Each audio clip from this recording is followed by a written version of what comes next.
2023 विधानसभा चुनाव के जो वोटिंग होने वाली है उसके पहले जो चुनाव का जो प्रचार प्रसार बंद होना है वो ठीक कुछ समय बाद बंद हो जाएगा। और उससे पहले सारंगी में भारत आदिवासी पार्टी के जो प्रत्याशी है बालू सिंह गामड़, उन्होंने एक सभा करी है। चूँकि आज गौरव दिवस था, यहाँ पर मनाया गया है, यहाँ पर आदिवासी समाज द्वारा उसके तत्वाधान में ये जो आयोजन हुआ है, बैठक हुई है, एक सभा हुई है पूरी आदिवासी समाज की। और उस सभा में भाग लेने के लिए बाप पार्टी के फाउंडर मेंबर और प्रवक्ता राजू भाई वल्लभ गुजरात से यहाँ पर आए हैं और उनके साथ में उनके सभी साथी मौजूद हैं।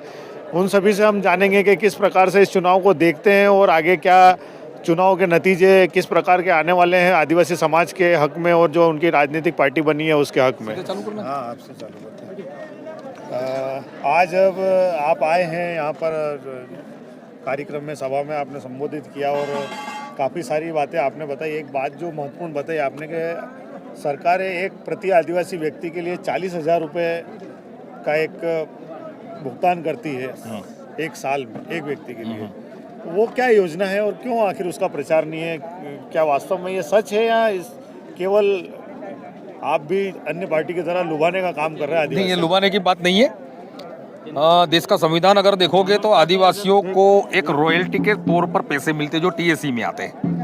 पहले आदिवासी अनपढ़ था तो उस वक्त ये सोचा गया कि टीएसी के थ्रू उसका खर्च किया जाए, लेकिन आज आदिवासी जागरूक है, अपना खर्च खुद कर सकता है। तो हम ये चाहते हैं कि जैसे अमेरिका के आदिवासी को, ऑस्ट्रेलिया के आदिवासी को और दूसरे जो आदिवासी है, जहाँ जहाँ अंग्रेजों का शासन था, जहाँ जहाँ आदिवासियों के अधिकार था, वहाँ वहाँ जैसे उनको रॉयल्टी मिलती है वैसे ही हमें यह मिलनी चाहिए। इसमें कोई गलत बात नहीं है। 15 लाख जैसा चुनावी जुमला नहीं है, ये बिल्कुल हकीकत है। ये इस राशि का कोई फंड आता है? यस, आता है। स्टेट गवर्नमेंट को आता है। स्टेट गवर्नमेंट खुद खर्च करती है। हम ये चाहते हैं स्टेट गवर्नमेंट आप अपना खर्च बंद कर हमें दे दे पैसे, हम खुद खर्च करेंगे हमारे पर। आदिवासी समाज के लिए अन्य कई सारी योजनाओं में पैसा आता है, क्या ये जो राशि है आदिवासी, ये आपकी बात सही है, आदिवासी योजनाओं में जो पैसे आते हैं वो भ्रष्टाचार में सारे पैसे चले जाते हैं। इसलिए अब हम खुद खर्च करना चाहते हैं। देश के नागरिक के तौर पर जो हमें सामान्य नागरिक के तौर पर जो अधिकार मिलते हैं, जो हमारे लिए जो योजनाएं बनती है वो तो हमें मिलनी चाहिए, लेकिन जो विशेषाधिकार जो हमें मिल रहा है वो हमें कैश हमें खुद चाहिए, हमें हर एक आदिवासी को चाहिए। पैसा एक्ट लगा है झाबुआ जिले में, बहुत उसको बुनाया है बीजेपी ने।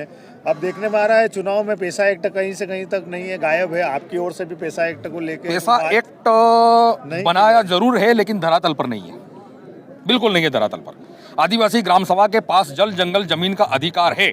यहाँ पर ये नेशनल कॉरिडोर जा रहा है जो एक्सप्रेस वे, वहाँ किसी ग्राम सभा को पूछा गया, ग्राम सभा की परमिशन ली गई, बिना ग्राम सभा के पूछे यहाँ से किसानों की जमीन ली गई, आदिवासियों की जमीन ली गई। वो कहाँ है पैसा कानून? आदिवासी समाज को आप जागृत कर रहे हैं। आदिवासी समाज के आपने खुद ने बताया कि 46 सीटें उन पे जीत के तो आदिवासी गया है, भले किसी भी पार्टी से गया हो, तो उनको आखिर क्यों जागृत नहीं किया जा रहा है? आखिर वो क्यों जागृत नहीं हो रहे हैं? जागृत हो गए तो भी दिक्कत ये है कि जो दूसरी पार्टियां हैं वो पार्टियां गैर आदिवासी लोग चला रहे हैं। आदिवासियों को संवैधानिक अधिकार देना वो लोग नहीं चाहते, वो हमने 77 सालों में देखा है। इसलिए पिछले 5 साल से हमने ये सोचना शुरू किया, स्वतंत्र आदिवासी राजनीति के लिए हमने ये शुरुआत की है और इस बार हम अच्छी तरह से जीतेंगे, उसकी हमें उम्मीद है। कल देश के प्रधानमंत्री नरेंद्र मोदी झाबुआ पहुंचे थे। झाबुआ में उन्होंने कहा है कि झाबुआ और अलीराजपुर जिले में आदिवासियों के लिए काफी काम किया, लेकिन धरातल पर क्या वो काम हुए हैं? दिख रहा है कहीं? आपको दिख रहा है तो बताओ। आज गुजरात क्यों जा रहा है? झाबुआ के लोग हमारे गुजरात में मजदूरी करने क्यों आ रहे? काम किया है तो वहाँ मजदूरी करने नहीं आने चाहिए। ये पेटलावत के लोग गुजरात में और भोपाल क्यों जा रहे हैं? वो ये सवाल तो उनको आपको पूछना चाहिए ना। कहा है कि हमने उद्योग खोले हैं। हाँ, तो उद्योग खोले, लेकिन लोग मजदूरी के लिए गुजरात क्यों आ रहे हैं? योजनाओं का भी बखान किया है, बोले तेंदुआ पत्ते में हम 5,000 रुपए प्रति बोरे के हिसाब से खरीदेंगे। कई सारी योजनाएं बताई हैं, उसके बावजूद भी आखिर क्यों? नहीं, ये सवाल मैं आपसे पूछ रहा हूँ कि कोई भी योजना आपने धरातल पर लागू होती हुई देखी? अगर ये लागू हुई है तो उसके बाद, ये लागू होने के बाद आदिवासी का जीवन स्तर ऊंचा आया हो और वो मजदूरी करना, उसने बाहर मजदूरी करने के जाने का छोड़ा हो, ऐसा एक उदाहरण तो मुझे पेश करो, एक उदाहरण तो मुझे बताओ। लोगों को क्यों जाना पड़ता है गुजरात और भोपाल? ये सवाल तो उनसे आपको पूछना चाहिए। भ्रष्टाचार बड़ा मुद्दा है, भारतीय जनता पार्टी उसमें गिरी हुई भी है और आप लोग भी उसको बुना रहे हैं। तो झाबुआ जिले में जो भ्रष्टाचार होता है, कहीं ना कहीं उसकी हिस्सेदारी हमारे समाज के, आदिवासी समाज के लोगों की भी होती है, क्योंकि सरपंच से लेकर मंत्री, पटवारी और जो अधिकारी, ज़्यादातर अधिकारी सभी आदिवासी समाज से आते हैं। तो क्या हिस्सेदारी, आखिर किस हिसाब से हिस्सेदारी कर रहे हैं भ्रष्टाचार में, और क्यों समाज के लिए काम नहीं या कर पा रहे। बिल्कुल, शासन व्यवस्था आजकल ऐसी हो गई है कि किसी भी सरपंच को अगर भ्रष्टाचार नहीं करना हो तो भी उसको करना पड़ता है। क्यों करना पड़ता है? क्योंकि जहाँ की जो सरकार है वो सरकार के समर्थन में अगर वो नहीं रहेगा तो उसको ग्रांट नहीं दी जाएगी, उनको प्रताड़ित किया जाएगा, उनको पैसे नहीं दिए जाएंगे पंचायत को, और उसको अगर ये पैसे चाहिए अपने गांव के लोगों के लिए कुछ करना हो तो सरकार के साथ रहना पड़ता है, और सरकार के साथ रहना पड़ता है तो भ्रष्टाचार करना पड़ता है। मध्य प्रदेश में आदिवासी जो महिलाएं हैं, जो बालिकाएं, उन पर लगातार रेप के जो मामले हैं वो देखे जा रहे हैं, लगातार उनसे रेप होता जा रहा है। जब आदिवासी विधायक भोपाल पहुंचेंगे तो क्या ऐसे कानून बनाने की मांग करेंगे जो आरोपी है उनके खिलाफ? बिल्कुल, कानून तो अभी भी है, कानून का पालन नहीं हो रहा है, हम कानून का पालन करवाएंगे। क्यों नहीं करवाएंगे? आदिवासी पर मूत्र विसर्जन हो रहा है, उससे और बुरी बात और क्या हो सकती है इस प्रदेश में? उसको ये मामा जी रोक नहीं रहे, पैर धो रहे, लेकिन पता चला कि वो तो दूसरा आदमी था, जिसके पैर धोए वो तो कोई और था। तो लाडली बहना योजना चला के भारतीय जनता पार्टी ने काफ़ी हद तक माहौल अपने पक्ष में करने का प्रयास किया है। क्या आपको लगता है कि आदिवासी समाज की महिलाएं या जो परिवार हैं आदिवासी समाज के, क्योंकि आपने बताया कि एक एक परिवार के अंदर 5-5, 6-6 महिलाएं हैं, तो उनको कहीं ना कहीं लाभ मिल रहा है सरकार की योजना का, तो अब किस प्रकार से इस योजना को आप? लाडली बहना की बात करें तो मुझे जब तक पता है तब तक, आपको तो शायद मुझसे ज़्यादा पता होगा, लेकिन मध्य प्रदेश के आदिवासी इलाकों में सबसे ज़्यादा कुपोषित महिलाएं आदिवासी इलाके में है। अगर लाडली बहना है तो वो कुपोषित क्यों है वो उनसे पूछो। कुपोषण नहीं होना चाहिए था। योजना का मतलब क्या है? भारत आदिवासी पार्टी से बालू सिंह आमड़ इंजीनियर को मौका मिला है, और आपने जो भी माहौल यहाँ पर देखा, क्या लग रहा है अब आपको? यकीनन जीतेंगे। इस बार हम राजस्थान में भी, हमारी ये कोशिश है कि हमारी मर्जी के खिलाफ कोई सरकार ना बने। इस बार हम मध्य प्रदेश में कम से कम 5 से 6 सीट जीतने वाले हैं, और आने वाले 5 साल बाद जब चुनाव होगा तो मुख्यमंत्री कौन बनेगा, सरकार किसकी बैठेगी, वो भारत आदिवासी पार्टी तय करेगी, देख लेना। कितने प्रत्याशी उतरे हैं मैदान में? हाँ, इस बार 16 है, यहाँ मध्य प्रदेश में 16 है, राजस्थान में 22 है। 16। क्या लग रहा है राजस्थान में कितने प्रत्याशी जिता रहे हैं आप? राजस्थान में तो हम 18 जीतने की उम्मीद रख रहे हैं, 18 सीटों पर हम मजबूत है। इस बार मध्य प्रदेश में भारत आदिवासी पार्टी की पहली बार चुनाव लड़ रही है, और यहाँ पर हम कम से कम 5 या 6 सीट तो हम जीतेंगे, वो हमें लग रहा है। आदिवासी समाज की बात आती है तो ये देखने में आता है कि सारा समाज एक नहीं होता है किसी भी जाजम पे, खासकर आपकी मानसिकता वाला समाज। बीजेपी कांग्रेस की बात नहीं हो रही है, जयस मानसिकता का या बाप आदिवासी पार्टी की मानसिकता, या आपकी पार्टी से जो सहयोग में जुड़े होते हैं युवा शक्ति है जो, उनमें भी फूट पजीते हो जाते हैं और वो अलग अलग चुनाव लड़ने की बात करते हैं या अलग अलग पार्टियों के समर्थन में चले जाते हैं। ऐसा क्यों? आज ये बालू सिंह गामड़ की सभा में आए हुए लोगों को आपने देखा होगा, क्या किसी मध्य प्रदेश में तीसरे मोर्चे की जब कोई रैली होती हो तो यहाँ इतने लोग देखे कभी? क्या ये शुरुआत तो हो रही है, लोग इकट्ठा तो हो रहे, और होगा अभी शुरुआत है। आदिवासी स्वतंत्र राजनीति करेगा आने वाले समय में, देख लेना। अभी ये शुरुआत की है हमने, और शुरुआत में अगर इतने लोग हैं तो आने वाले समय में कितने होंगे, लोकसभा के चुनाव तक कितने होंगे वो अंदाजा लगाओ आप। हाँ, लोकसभा चुनाव में भी भारत आदिवासी पार्टी उतरेगी, जरूर उतरेगी, क्यों नहीं उतरेगी? ठीक है। ये थे हमारे साथ में गुजरात के राजू भाई वलवई, जो कि बाप आदिवासी पार्टी के प्रवक्ता भी और फाउंडर मेंबर भी है। उन्होंने अपनी बात रखी। बालू सिंह जी गामड़ से बात करते हैं, जो प्रत्याशी है भारतीय जनता पार्टी के खिलाफ चुनाव लड़ रहे हैं, कांग्रेस के खिलाफ चुनाव लड़ रहे हैं, और बाप पार्टी से अब मैदान में उतरे हैं। शाम की 5 बजे से प्रचार बंद हो जाएगा। बालू सिंह जी, क्या तैयारियाँ लग रही है अब? देखिए, हमारी तैयारियां पूरी हो चुकी है। हमें कोई कहीं भी ऐसा अभी तैयारी करने की आवश्यकता नहीं है। हमें तो फाइनल परसों का इंतज़ार रहेगा, 17 तारीख का इंतज़ार है। सभी हमारे जनमानस जो है विधानसभा क्षेत्र 195 के पेटलावत के जो जनमानस है, सर्वधर्म के जो हमारे बंधु हैं, वो चाह रहे हैं कि अब जो सूखा 1977 से चला आ रहा था, वो पेटलावत को अब एक आशा है और उनको विश्वास है कि हम पूरा करने वाले हैं उस सूखे को। 1977 से ये चीज़ें हुई नहीं है पेटलावत के लिए। हम लोग नया इतिहास रचने वाले हैं। मेरा सवाल एक बार फिर से दोहराऊंगा मैं कि आप चुनाव लगातार तैयारियों में लगे हुए हैं, क्या स्थितियां बदली है रामा क्षेत्र में अब? देखिए, मैं पेटलावत की बात करूँ या रामा की, तो रामा के लोग भी चाहते हैं कि बदलाव होना चाहिए, और पेटलावत के लोग भी चाहते हैं बदलाव जरूरी है।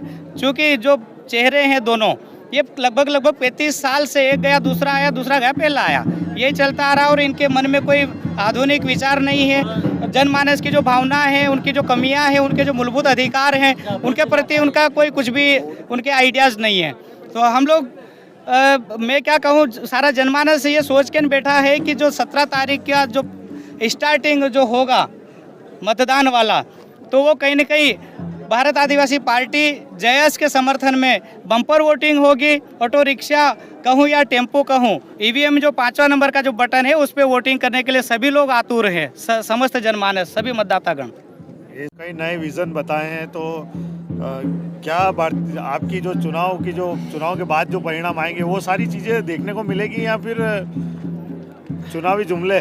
देखिए, चुनावी जुमले नहीं है, हम टेक्निकल बंदे हैं और टेक्निकल बंदे का मतलब है कि जो विचार जो है उसको कैसे आगे बढ़ाना और जो हमारी जो आवश्यकता है, मूलभूत सुविधाएं हैं, मानव की क्या आवश्यकताएं हैं, हम उसको कैसे आगे बढ़ाएंगे। आप खुद आश्चर्य करोगे कि यार जो पेटला विधानसभा लास्ट में नीचे आती है उसको प्रथम हम कैसे ले जाएंगे। आप भी देखोगे, यहाँ का जन समूह देखेगा कि विधानसभा जो हमारा भोपाल में जो पटल है उस पे प्रथम नंबर पे पेटलावत का नाम लिखा जाएगा और स्वर्णिम अक्षरों में लिखाएगा। आपका दावा है कि हम विधानसभा पेटलाद में जीत हासिल करेंगे, किससे टक्कर है आपकी? अरे हमें तो आज की स्थिति में किसी से टक्कर नहीं है।